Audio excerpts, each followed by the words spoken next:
Hello. So today we're going to be talking about the end of World War I, and we're going to be talking a little bit about it in general with Europe, but also how this impacted the United States and the role, especially the role that the U.S. played at the end of this war. So that's what we're talking about today. First, I want us to look at this quote, and this is a very famous quote, and we are going to be referring back to what they have to say about victor's peace versus peace between equals many times throughout today's lesson and also for your assignment. So the quote is by President Wilson, and he actually gives this speech 2 years before the war ends. But he gives the speech, and the most important part is a victor's peace would leave a sting, a resentment, a bitter memory upon which the terms of peace would rest only as upon quicksand. Only a peace between equals can last. So it's really important for us to understand what exactly Wilson was talking about and what's the difference between these two different types of peace. So I want you to think about in image two, in number two, it says which image, A or B, represents a victor's peace and why? So if we look at these two images, we have one that says, I'm right, you're wrong, I win, you lose. And then we have another one where kind of the winner is helping up the loser. So if I was to pick which one represented a victor's peace, I would say that A would represent a victor's peace, because a victor's peace is a peace that's all about the winner. So we're talking about a victor as being like the winner, who's victorious, who had victory. And that image, I'm right, you're wrong, I win, you lose, is kind of like a boast. You're rubbing it in somebody's face that you won. You're not trying to help them out. You won. That's most important. To the victors go the spoils, meaning you get all the things at the end of the war. So that A, I think, definitely represents a victor's peace. And the other part that I want us to talk about is a victor's peace, Wilson says, would leave a sting, a resentment, a bitter memory. So I want us to think about what the term resentment means. So when you resent something, you're very angry that something happened to you, and sometimes you hold a grudge about it, and sometimes that can impact your decisions in the future. So if we're talking about a victor's peace, they're not talking about the victor having resentment. They're talking about the loser having resentment. So the loser being upset about how the war ended. And Wilson goes on to further say a bitter memory upon which terms of peace would rest as only upon quicksand. So he says that if we end this war and we make it all about the winners, the losers are going to be upset. The losers are going to remember how the winners acted towards them, and peace is not going to last very long. It's only going to rest as upon quicksand. Quicksand, you sink in it. It's not good. It's not stable.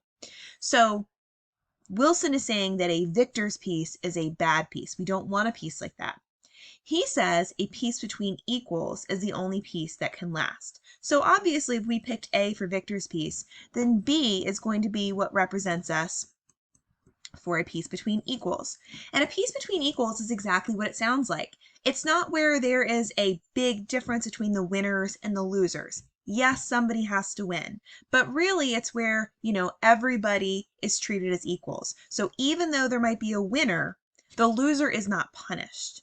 The loser isn't looked down upon. The loser isn't made fun of or made to feel guilty.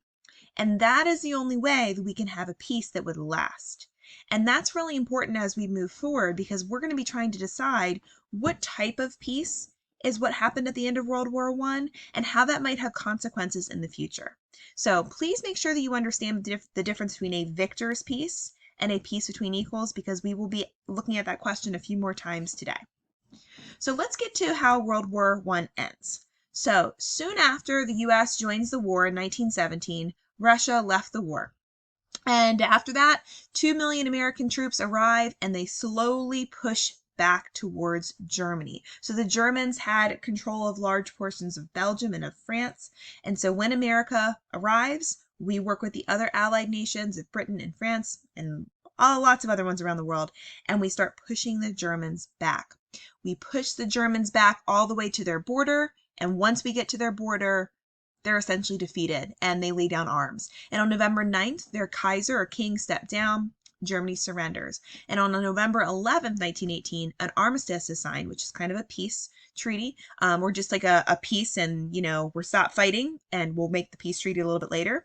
and the war is over. And actually, November 11th, that is why we celebrate Veterans Day on November 11th, because it comes from the very end of this war. And they have a big celebration in Europe every year, too, to mark the end of the war. And they mark it on 11/11. So on 11/11 a.m. on November 11th. So it's a big deal. All right, so let's look at some of the effects that World War had on. Sorry, my kitten is relentless today. All she wants to do is be in front of me. But anyway, okay. So, like I was saying, let's look at some of the impacts that World War I had on Europe and on the rest of the world. And that will give us a really good idea about what the winners were thinking as we go into the peace treaty. So first off, I want to look at casualties. So casualties is a way of saying, mass together, how many people were killed, how many people were wounded, how many people were missing. So a casualty is not always death. It could be any of those three things, and they're lumped together. And you can see that in this chart, it does a very good job of breaking everything out. There's a lot of numbers, there's a lot of information on this chart. But I want you to specifically look and see the countries that are in blue are the Allied nations. They are the winning nations. The countries that are in red are the Central Powers. They are the nations that lost. And you can see that there's a lot more Allied power nations, and they lost. We have 5 million soldiers total were killed. We have Central Powers, the enemies, the losing side, 3.3 million soldiers were killed. And you can see also for casualties, 22 million and 15 million. But what's most important is that as we move forward, it's not so, I mean, to them, it was important, the difference between soldiers in the Allied and soldiers in the Central. But for us looking at this, it's important to understand that a lot of people died in this conflict. This is one of the largest and deadliest wars in human history. World War II is going to surpass this, but this at this point was one of the deadliest wars in human history. And 9 million soldiers were killed, and some people estimate as many as 10 million civilians, so people who weren't even fighting. So historians put the death toll of World War I at about 19 to 21 million people. That is a lot of people. And this just completely devastated countries throughout Europe. And you can see some countries lost more than others, and that's going to have an impact on what ends up happening with the peace treaty.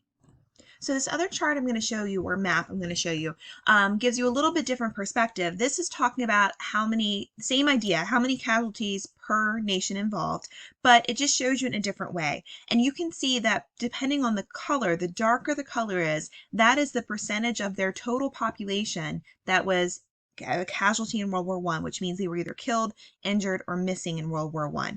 And you can see that some nations were hit much harder than others. The United States, it was only about 1% of our population was a casualty in World War I. But you can see here, France was about 4 to 10% of their population. Germany was the same. We have the Ottoman parts of the Ottoman Empire, which we didn't really mention too much, but they lost above 10% of their population to this. In Russia, 2 to 4% of their population. So this shows you the devastation that happened in Europe.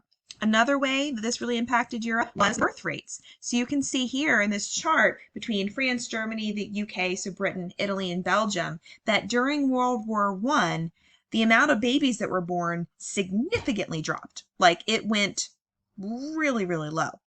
And the reason why that's important is because if there are less babies being born, then you know what? In 20 years, when those babies would be adults, there's going to be way less adults who are going to be able to work.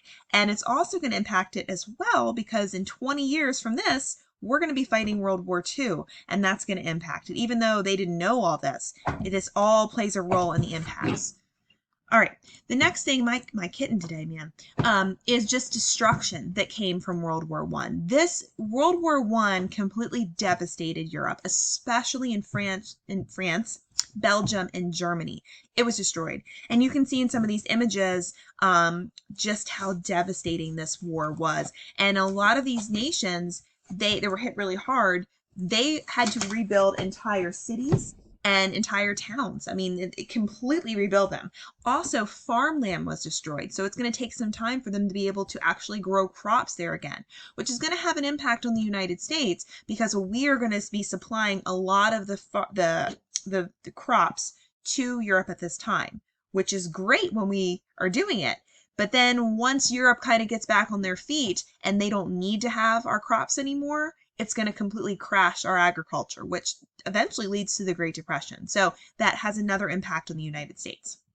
Speaking of money and the economies of Europe were terrible because of World War I.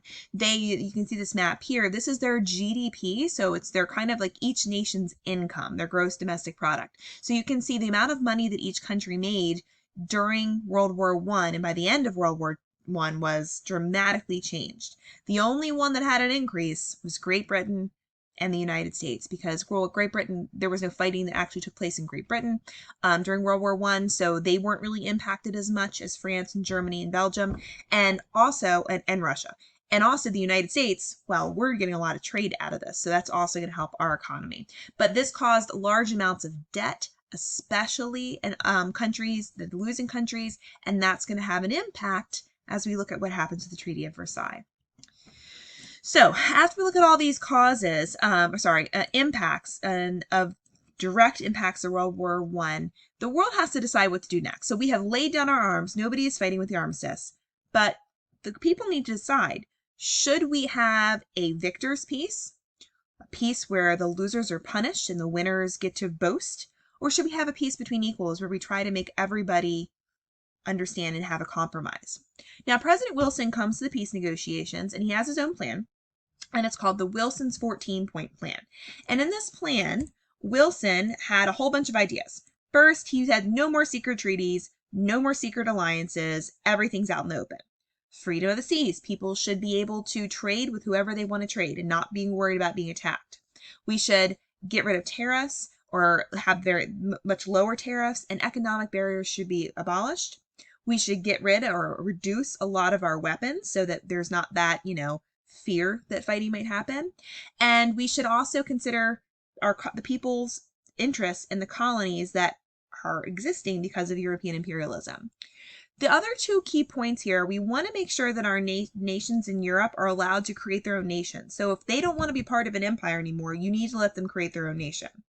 And the most important part right here, which is the League of Nations. And the League of Nations, it would be an international organization that would have a whole bunch of nations all around the world. Wilson wanted all the nations to be part of it, and they'd all work together to keep peace. So the idea was that all these nations would come together, and if there's a threat of war somewhere, they could create compromises, work with the nations so that we wouldn't have any other wars. All right, so this is the ideas that Wilson brings to the Treaty of Versailles. And the Treaty of Versailles is the actual official peace treaty of the end of World War I, and you will need to know that. And the leaders of the four big winning nations up there, the leaders from the U.S., from Great Britain, from France, and from Italy, all meet and they all try to create a peace. Now, it's important to understand that representatives from Germany or from any other of the losing nations were not involved in the peace treaties at all. And that might start to get you thinking about what kind of peace this is going to be. Keep in mind all the things we already talked about how devastated Europe was and the mindset that a lot of these European leaders had going into the peace treaty, and that might give you an idea of what type of treaty we're going to come up with. So for your assignment, you're going to be looking at the Treaty of Versailles and just some other impacts after the war, and you're going to be deciding if this treaty is going to be a victor's peace or a peace between equals, looking at the evidence. So your assignment for this week is to complete the assignment at the end of World War I. I'll take you there in a second. That is due to start of next class. And also to start on your Unit 2 study guide, because that is due next Monday or Tuesday, depending on when I see you, and that will help you get ready for your test that we're taking then. So let me show you where your assignment is. Okay, so your assignment is in this weekly folder, and it is the end of World War I. And I did this a little bit differently. This is called a hyperdoc. You might have done in other classes. So make sure that as you're completing it, if there's any URLs or hyperlinks that you need to click to follow them. And you're going to answer all of your questions in the white boxes next to each question. For some of these, there are maps. For one of these, there is a political cartoon, and at the very end, there is your big question, which asks you to think back about Victor's peace or peace between equals for the Treaty of Versailles. If you have any questions, let me know. Otherwise, happy learning about the end of World War I, and I'll see you next time.